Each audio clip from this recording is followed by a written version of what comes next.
ఆయన ఒకసారి నేను చాలాసార్లు కూడా చెప్పిన, దేవుడు నీ జీవితంలో తలుపులు వేశాడంటే దాన్ని ఎవ్వడు తెరవలేడు. ఎవడైనా సరే తెరవాలని కూడా అది అసాధ్యం. నీ జీవితంలో దేవుడు ఇప్పుడు దాకా శ్రమలు పెట్టి అనేక నిందల పాలై నువ్వు ఇక్కడ కూర్చున్నవేమో, అనేక కన్నీటితో ఇక్కడ కూర్చున్నవేమో, అనేక బాధతో ఇక్కడ కూర్చున్నవేమో. నువ్వు దేవుడు ఈ దినము నీకు తలుపులు వేశాడు. దేనికి? శ్రమలకి. దాన్ని ఎవ్వడు తెరవలేడు. దేవుడు ఏదైతే నీకు తీసిన తలుపులు ఎవడైనా తీయగలుగుతాడంటే అది ఇంపాసిబుల్. నీకు ఎవడైతే హాని చేసిండో వాడి పని దేవుడు చూసుకుంటాడు. వాడికి శ్రమలు రావాలా, ఆశీర్వాదాలు రావాలా, దేవుడు ఒకసారి వేసిన తలుపులు ఎవ్వడు తీయలేడు. వేసిన తలుపులు ఎవ్వడు కూడా తెరవలేడు. గట్టి చప్పటి కొట్టు. హల్లెలూయా. తెరగలుగుతాం. మరి మనుషులు మేము చేయగలుగుతాం కదా అంటే మనం చేయలేమండి. దేవుడు ఎక్కడ, మనం ఎక్కడ? ఆయన అనంత జ్ఞాని, అనంత స్వరూపుడు, శ్రీమంతుడు ఆయన. నా ఫ్రెండ్ ఒకరు అన్నారంట, అరే మనం భూమి ఇక్కడ ఉండి ఎందుకురా, అందరూ మనోళ్ళు అందరూ బయట దేశంలో అక్కడెక్కడ 2 లక్షలు 3 లక్షలు నెలకి జీతం వస్తుంది, మరి నీకు కూడా సీట్ వచ్చింది కదా, ఏదైనా మాస్టర్ చేసుకుంటే మరి బయట దేశంలో ఉండొచ్చు కదరా. మరి అంటే అక్కడ ఏముందిరా, అక్కడైనా ఇక్కడైనా నాకు ఒకటేరా భయ్, వీళ్ళు ఎక్కడే ఉంటారా అని చెప్పి వాడితో చెప్పిన.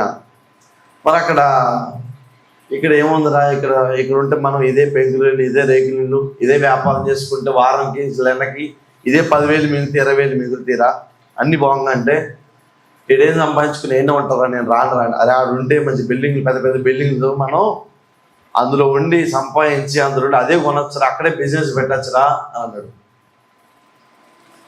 నేనేమన్నా అంటే ఇప్పుడు మిజలు పెట్టారా, అక్కడ బిల్డింగులు ఆ పెద్ద పెద్ద ఫ్లోర్లు కూడా కట్టి ఉంటే ఈ విశ్వాన్ని మొత్తం నా దేవుడిదే కదా నాకేం కావాలో దేవుడు ఈడా.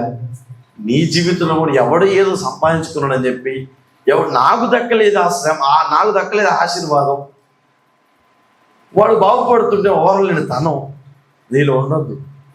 నీళ్ళు ఏముండాలి, దేవ వాడికి ఇచ్చిన దానివి, వాళ్ళకి ఇచ్చిన ఆశీర్వాదము నా జీవితంలో నువ్వు చేస్తావు అని నేను హోప్తో, ఒక ఆశతో బతుకుతున్నా. నా జీవితం నిరీక్షణ కలిగి ఉన్నా. నా పిల్లలకి పెళ్ళి కాక వాళ్ళ పిల్లలకి పెళ్ళి అవుతుంది అంటే నా జీవితంలో నువ్వు ఏదైనా ఆలస్యం చేస్తున్నావు అంటే అది గొప్పదే. నా జీవితంలో అంతకంటే గొప్పది, శాస్త్రమైంది నా గురించి నువ్వు దాచిపెట్టున్నావు యేసయ్య అని నువ్వు అనుకోవాలి. అనుకున్నప్పుడే నువ్వు దేవుడు నామములో ఉండగలుగుతావు. లేకపోతే అటు ఇటు కదిలిపోతా ఉంటావు.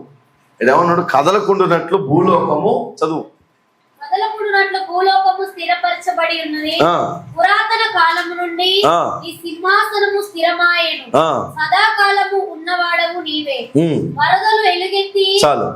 పురాతన కాలము నుండి నీ సింహాసనము, చెప్పండి అందరు కలిసి చెప్పండి, పురాతన కాలము నుండి నీ సింహాసనము స్థిరమాయెను, సదాకాలం ఉన్నవాడు నీవే. అంటే నేను చెప్పినా కదా, దేవుడి యొక్క వస్తువులు ఈ లోకంలో ఏదైనా కార్యం చేయాలనుకుంటే ఆయన కార్యాలు చేస్తాడట. ఆయన నీ జీవితంలో ఏదైనా ఆలస్యం చేస్తాడంటే అంతకంటే గొప్పదే నీకు ఇస్తాడు దేవుడు. ఇది మాత్రం డెఫినెట్గా షూర్. దేవుడు నీ జీవితంలో ఏదైనా కొంచెం కొరత పెట్టి ఆలస్యం చేస్తాడంటే నీ మంచిగా అనుకోవాలి. నీ జీవితంలో ఏదైతే దేవుడు తీసేశాడో, నీ జీవితంలో వద్దనుకున్న దేవుడైతే తీసి పడేశాడో అది నీ మంచికే, నీ మేలుకే. అంతకంటే గొప్పది, శ్రేష్టమైంది ముందున తరాలలో, ముందున రోజులలో నీకు దేవుడు ఇవ్వబోతున్నాడు. కంపల్సరీ దేవుడు ఇస్తాడు. అది నమ్మాలి, నిరీక్షణ కలిగి ఉండాలి.